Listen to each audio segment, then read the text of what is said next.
बिस्मिल्लाहिर्रहमानिर्रहीम। अस्सलामुअलैकुम व्यूअर्स, मैं हूं नूर, आपके अपने चैनल चटखारा फ्यूजन्स बाय नूर से।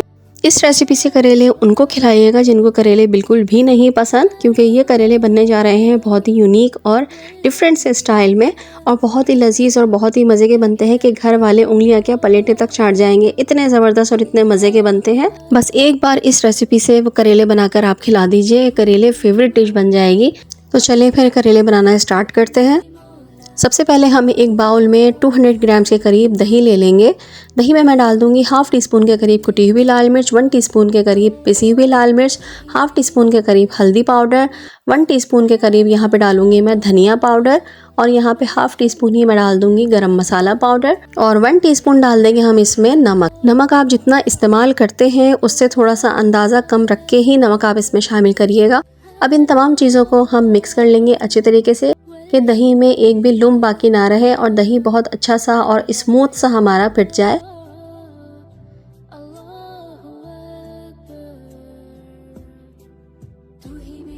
ये देखिए दही को हमने अच्छी तरीके से स्मूथ सा फेंट लिया है। अब बस इस दही को हम एक साइड पे रख देंगे कवर करने के बाद। अब आ जाते हैं हम करेलों की कटिंग पर। करेलों को अच्छी तरह से वॉश कर लीजिएगा। टॉप और बॉटम काटने के बाद अब हम करेलों को छीलेंगे। देखें, आप नाइफ़ की मदद से भी करेले छील सकते हैं। इस तरह से थोड़ा सा हाथ ऊपर रख के आप छीलिएगा, ज़्यादा मोटा छिलका नहीं उतारिएगा। नाइफ़ के अलावा आप पीलर भी यूज़ कर सकते हैं। पीलर से बहुत इजीली करेले छिल जाते हैं और ज़्यादा नीचे तक मोटा छिलका भी नहीं उतरता है इसका। तो मैं ज़्यादा प्रेफर करती हूँ कि मैं करेले को पीलर से ही पील करती हूँ। ये देखिए एक करेला हमने छील लिया है, इसको हम साइड में रख देते हैं। इसी तरह से हम तमाम करेलों को छील लेंगे। करेलों को छीलने के बाद इसको हम पानी से एक मरतबा अच्छी तरीके से वॉश कर लेंगे। तमाम करेले छील लिए हैं और इनको अच्छी तरीके से हमने वॉश भी कर लिया है। अब आ जाती है बारी इनकी कटिंग की। मैं यहाँ पे गोल गोल स्लाइसिस में करेले काट रही हूँ। बीच में से मैंने अभी इनमें से कुछ भी नहीं निकाला है, ना इनके सीड्स रिमूव किए हैं। पहले हम इस तरह से इनके स्लाइसिस कर लेंगे। स्लाइसिस करते वक्त इस बात का ख्याल रखिएगा ना ज़्यादा मोटे हों और ना ही ज़्यादा पतले आप स्लाइसिस करें। ये देखिए इतना साइज़ मैंने स्लाइसिस का रखा है। बिल्कुल इसी तरह से हम तमाम करेलों की कटिंग कर लेंगे।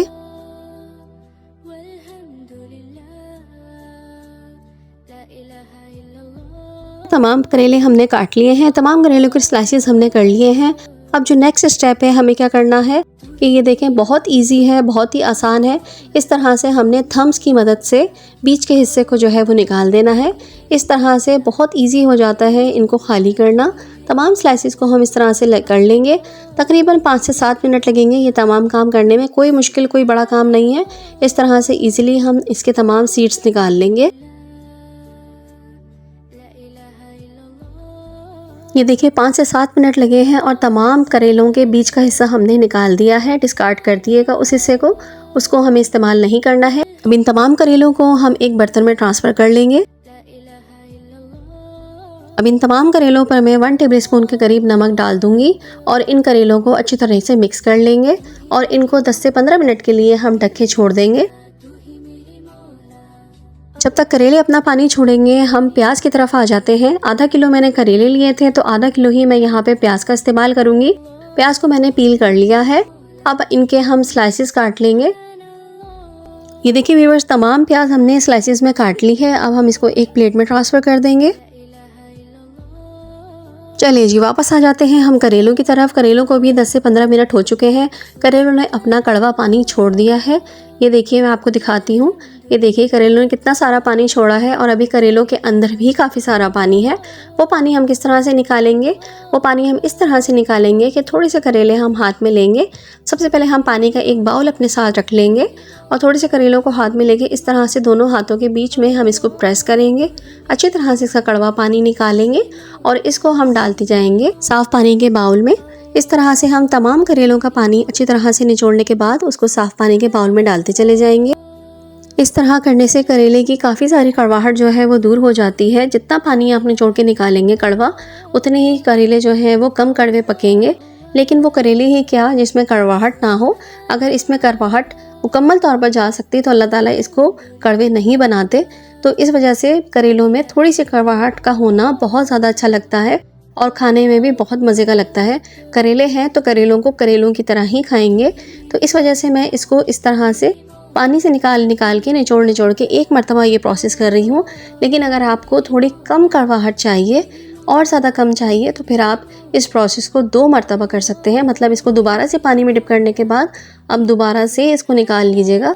इससे ये होगा कि कड़वाहट और ज़्यादा कम हो जाएगी। ये देखिए व्यूअर्स, तमाम करेले हमने निचोड़ के अच्छे तरीके से निकाल लिए हैं। पानी अच्छे से निकाल लीजिएगा क्योंकि हमें इनको डीप फ्राई करना है।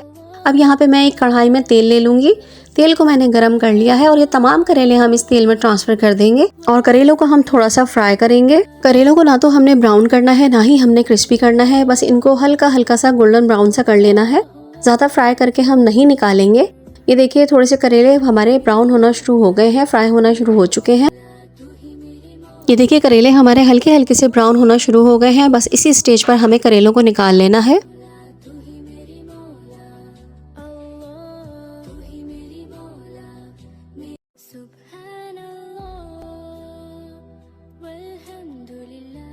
ये तमाम करेले हम निकाल चुके हैं। इसी ऑयल में हम शामिल कर दूंगी 1 टीस्पून के करीब सफ़ेद ज़ीरा। ज़ीरे को हम पहले अच्छी तरीके से फ्राई कर लेंगे। अब इसमें 1 टेबलस्पून के करीब मैं डाल दूंगी अदरक लहसुन का पेस्ट। अदरक लहसुन को भी हम पहले अच्छी तरीके से फ्राई कर लेंगे कि अदरक लहसुन की रॉ स्मेल ख़त्म हो जाए। ये देखिए 2 से 3 मिनट हम अदरक लहसुन को अच्छी तरीके से भूनेंगे। ये इसकी पहचान ये है कि अदरक लहसुन हमें दानेदार सा नज़र आना शुरू हो जाएगा, तो इसका मतलब है कि अदरक लहसुन अच्छा सा भुन गया है। अब मैं इसमें शामिल कर दूंगी वो दही का मिक्सचर जो हमने बना के रखा था। यहाँ मैं आपको याद दिलाते चलूँ कि अगर आपको मेरी वीडियो अच्छी लग रही है तो वीडियो को लाइक कर दीजिएगा, और अगर आप मेरे चैनल पर नए हैं और फर्स्ट टाइम मेरी वीडियो को देख रहे हैं तो चैनल को ज़रूर सब्सक्राइब कर लीजिएगा और बेल का आइकन भी प्रेस कर दीजिएगा। तमाम दही मैं इसमें ट्रांसफ़र कर चुकी हूँ। दही ऐड करने के बाद उसे हम अच्छे तरीके से मिक्स कर लेंगे। यहाँ पे मैंने 3 दरमियाने साइज़ के लाल लाल टमाटर ले लिए थे और 2 हरी मिर्चों को मैंने बीच में से स्प्लिट करके डाल दिया है। टमाटर और हरी मिर्ची ऐड करने के बाद अच्छा सा इसे एक मिक्स देंगे और इसे कवर करके उस वक्त तक पकाएंगे जब तक हमारे टमाटर सॉफ्ट नहीं हो जाते और इसका पानी जो है वो थोड़ा सा कम नहीं हो जाता। फ्लेम को मैंने मीडियम रखा था, जिसकी वजह से 5 से 7 मिनट में पानी देखें अच्छा खासा खुश्क हो चुका है और टमाटर भी हमारे सॉफ्ट हो चुके हैं। टमाटरों को प्रेस करते हुए और मैश करते हुए हम मसाले को अच्छे तरीके से भूनेंगे। तकरीबन 5 मिनट तक हम इस मसाले को अच्छे तरीके से भून लेंगे। 5 मिनट अच्छी तरह से मसाले को भूनने के बाद जो करेले हमने फ्राई करके रखे थे वो हम इसमें ऐड कर देंगे।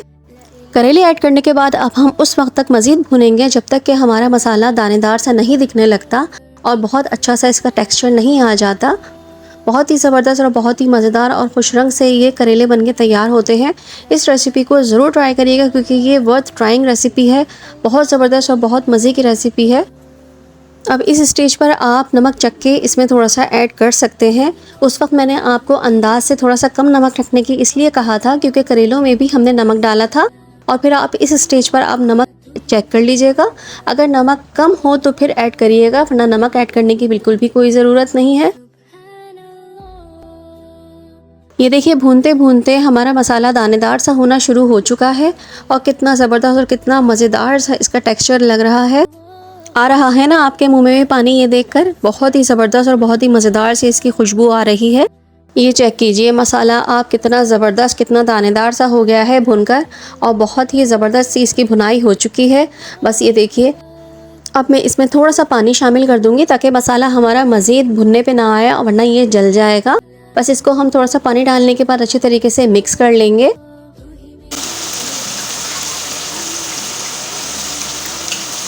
अब इसमें शामिल कर देंगे हम उन तमाम प्याज जो हमने स्लाइस में काट के रखी थी, आधा किलो के करीब। और तमाम प्याज इसमें शामिल करने के बाद हम प्याज को अच्छी तरीके से करेलों के साथ मिक्स कर देंगे। करेले, मसाला, दही सब अच्छी तरीके से भुन चुका है। बहुत ही ज़बरदस्त सी इसमें से खुशबू आ रही है। और इस वक्त जब हम प्याज डालते हैं तो प्याज थोड़ी सी कच्ची कच्ची सी रहती है। यही तो असल करेले प्याज का मज़ा है, जब बहुत ही मज़ेदार सी क्रंची क्रंची सी प्याज आपके हर निवाले में आती है तो बहुत मज़ा आता है। ये देखिए 5 मिनट के लिए इसको ढक के हमने रखा था। 5 मिनट के बाद हम इसे ऊपर नीचे कर लेंगे। प्याज हमारी सॉफ्ट हो चुकी है। प्याज को हमने मुकम्मल गलाना नहीं है, बस ये करेले हमारे बनके बिल्कुल रेडी हो चुके हैं। बस अब इसमें डाल देंगे हम लास्ट में हरी मिर्चें। हरी मिर्चें मैंने साबुत ही इस्तेमाल की हैं और मैं इसको 1 से 2 मिनट के लिए ढक के रख दूंगी ताकि हरी मिर्चों की खुशबू जो है वो प्याज और करेले के साथ आ जाए। बिस्मिल्लाहिर्रहमानिर्रहीम। माशाल्लाह माशाल्लाह अल्हम्दुलिल्लाह हमारे करेले प्याज नए स्टाइल से बनके बिल्कुल रेडी हो चुके हैं।